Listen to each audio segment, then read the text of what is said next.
Welcome back. We're in class. Exam 78, section 3.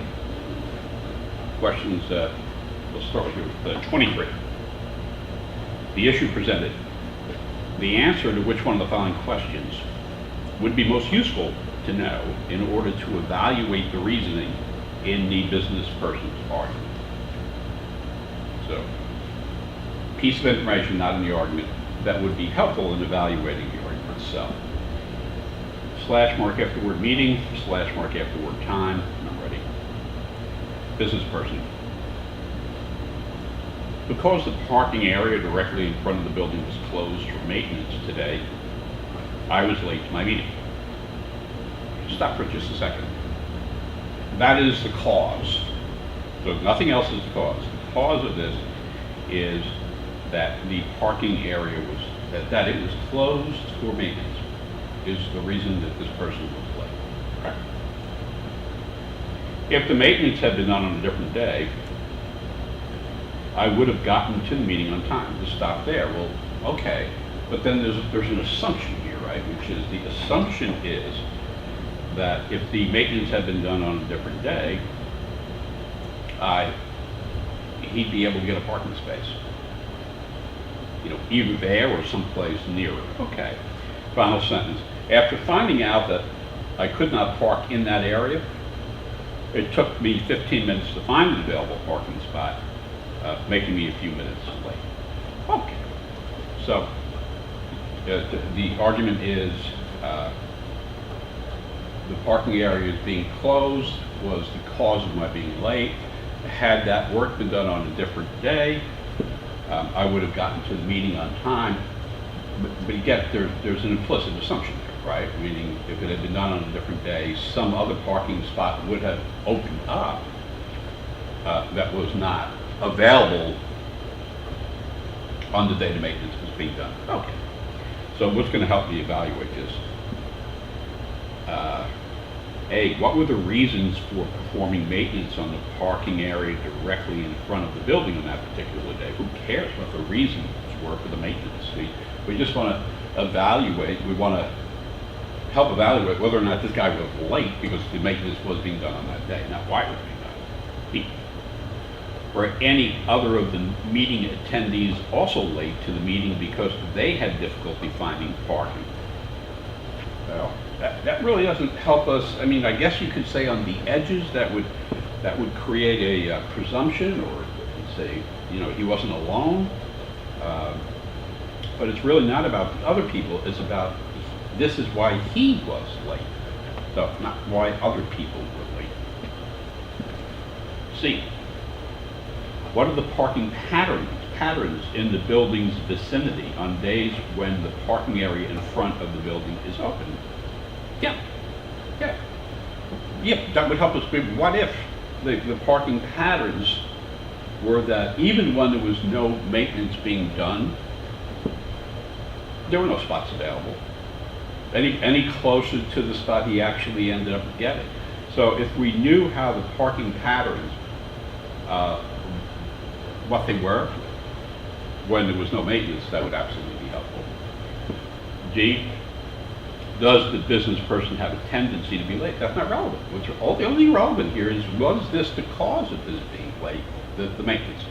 And E, was it particularly important to the business person not to be late? That's not relevant. The only relevant issue here is, did that maintenance cause him to be late? Okay, so the answer to 23 is C, particular. Question number 24, the issue presented. Statements above, if true, most strongly support which you follow. Okay. I have a slash mark after the word traditions, and then a honey of a run-on sentence. So, let me read.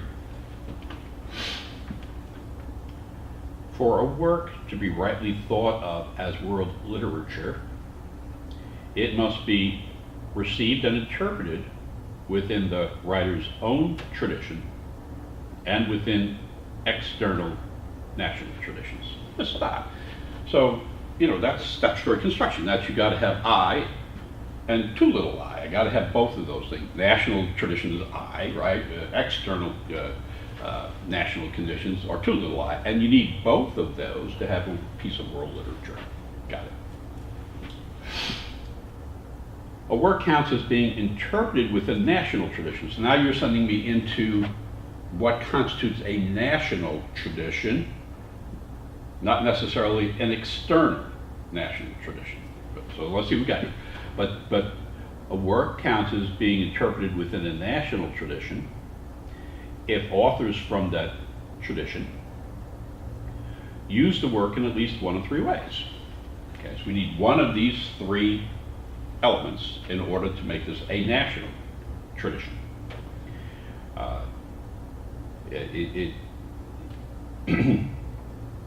As a positive model for the development of their own tradition, one. Two, as a negative case of a decadent tendency that must be consciously avoided, okay?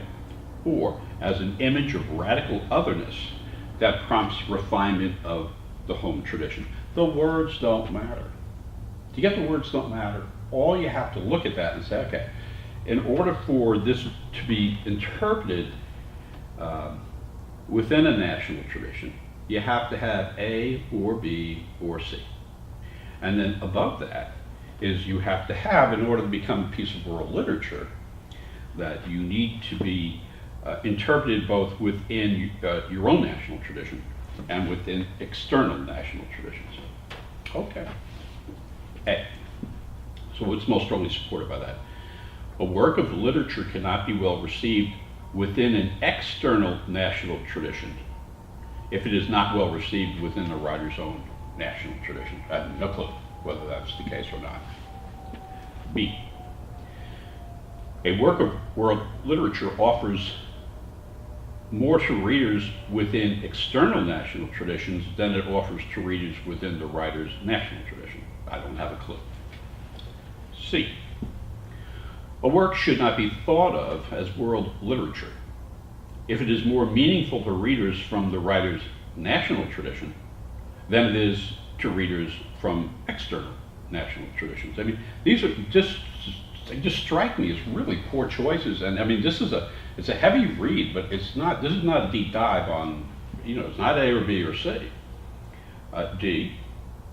A work of world literature is always influenced by works outside of the writer's national tradition.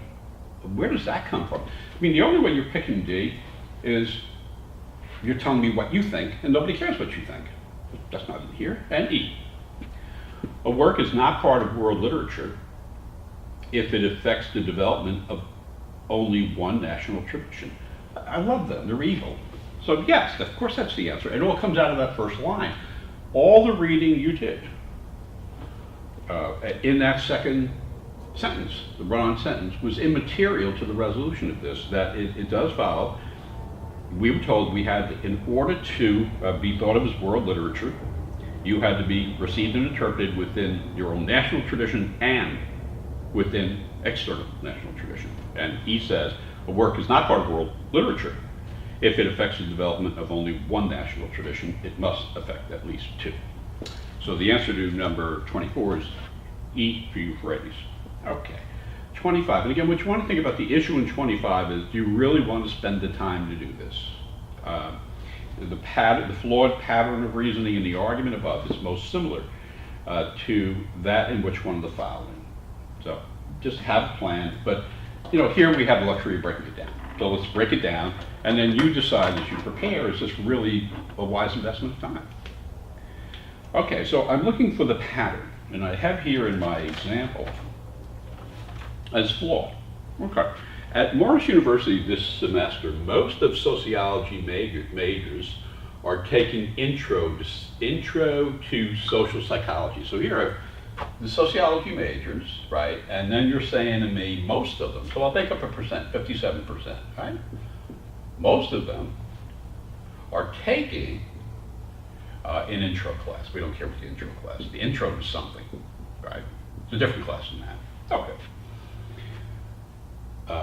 But most of the psychology majors, so we're comparing sociology majors to psychology majors. Most of the psychology majors are not Oh, okay, so this means if most are not, we'll make this 40%, right? So most are not, so 40% are taking it, right? But that means 60% are not. So only 40% of these people are taking the intro class. And the conclusion is hence there must be more sociology majors than psychology majors, and that's of course flawed because you don't know what that number is. So this is a commonly tested. You know, if there are 10,000 of these and 1,000 of these, 40% of 10,000 is a hell of a lot bigger than 57% of 1,000. And it's so, okay, all I'm looking for now is A and B, and then this relationship having to do with numbers. Okay, so let me erase this over here. You now know it's 78, so let's see what we have to do. And again, this is just to show you how it works, and if there's not enough time, I mean, if you do it in your head, that's great. But most of the paintings, see, that would be, we'd have 57%, right? Most of the paintings at the Metro Art Museum, so we have the Metro Art Museum, right? Most, 57, are from the 20th century, and this most of, on display, I'm sorry, these guys are on display. Okay, so most of the ones on display are from the 20th century. Okay. Next sentence. But most of the paintings the Metro Art Museum owns, but now wait a minute. You see, Metro Art Museum is common to both. It's not the difference between sociology and psychology. So now you're saying most that it owns are from the 19th century. Okay. And we go from there to say, it follows that the museum owns few, if any, of the 20th century painting it displays. So this is the real problem, that it's not two different variables, it's the same one. Meaning it's both the Metro Art Museum and both of them, and it's got to be different. It's got to be two different sources. Okay. B. In the opinion of Silver Fall residents, so over here we have Silver Fall residents. Okay, that's one group over here. What about them? They said they were in favor of increased spending on roads, so 57%, because it's more, 57%. They favor increased spending on roads. Okay. Then we're in favor of parks, spending on parks. And you're already off, again, because it's the same group, right? This is going to be repeated over here, and that's disanalogous to that, and I'm at that point just not reading. You got to have two different groups up there. In C, in the San Felipe city, San Felipe, and then we have the city, okay, Boratorium. Most of the trees are local, 57% are local. Okay. Then exotic. Well, okay, 43% over here exotic. Again, the problem is, this is getting repeated. It's the same San Felipe, so it's not, so it's, again, it's disanalogous, and it's not the answer. D. Most of the vegetables available at Valley Food Co-op. So here we have Valley Food Co-op. And most, 57%, which I'm just making up. Yeah, most of the veggies are organic. Okay. But most of the veggies that are jumbo, here's jumbo, that's a different group, are not organic. So the majority here is not, so only 40% of these are organic. Thus, more organic vegetables are available at Valley than jumbo, bada bing, bada boom, because we don't know the number that you started with, and percents are only half the story. So the answer is D, and we'll just look at E just to finish it out, but that's how this works. E is the Acme Realty website. Acme Realty website. Okay, what about them? and you shouldn't be looking at this because you would answer. Has photos of most houses, 57% of houses. Okay. That they're offering, but of only fewer than half of condos. And again, same thing, that's getting repeated, that's disanalogous. So the answer to number 25 is D for Drusus. Again, you're going to get probably 2 of these on the test, and you just need to know whether you want to handle them or not. So that is how you would resolve that.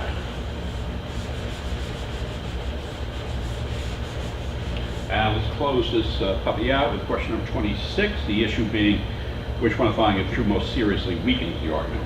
Okay? You have a slash mark after the word cost, and I'm done. Although the production costs of my latest film are very high, there is little risk that the film studio will not recover these costs. Okay, you got it. Even if the film is unpopular, much of the money is being spent to develop innovative special effects technology that could be used in future films. So I have your conclusion, right, which is there's little risk that we're not going to recover the costs, even if they're also high. And I have your reasoning. That's because, even if the bloody film isn't popular, these special effects technologies can be used in future films. So you're resting this on the special effects technology. Okay, so now we want to weaken that. So you just stop for a second, right? You're saying, okay, you know what? That special effects technology, there's going to be a problem with it in terms of making money. But A, because the film studios owns the new technology, the studio will be able to control its use in any future film. I'm not seeing how that would weaken this argument at all.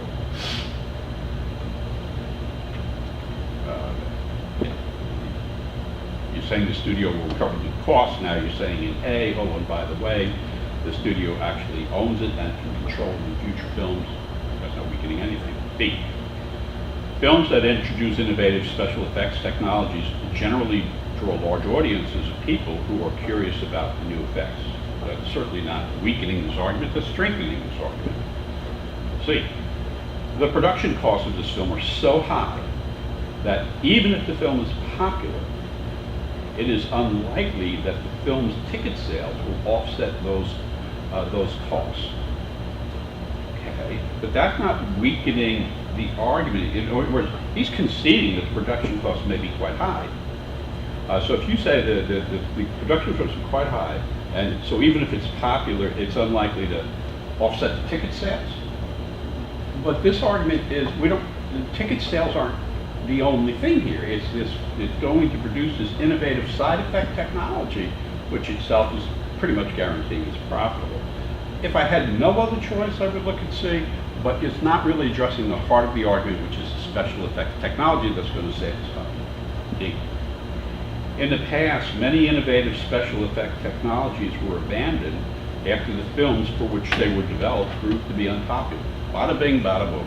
It rips the heart out of this argument. So, E, the use of new special effects technology would lower the production costs of other films to use it, and that would not weaken this argument. That would actually strengthen this argument. So the answer to 26, which I don't think is a heavy lift, is D for Drusus. And again, think about how you would have approached this test. And if you didn't get to 26, because you're at Morris University, drawing sketches all over the place, and now you're down at the Valley Food Co-op drawing, well, you made a poor choice. So that's the end of prep test 78.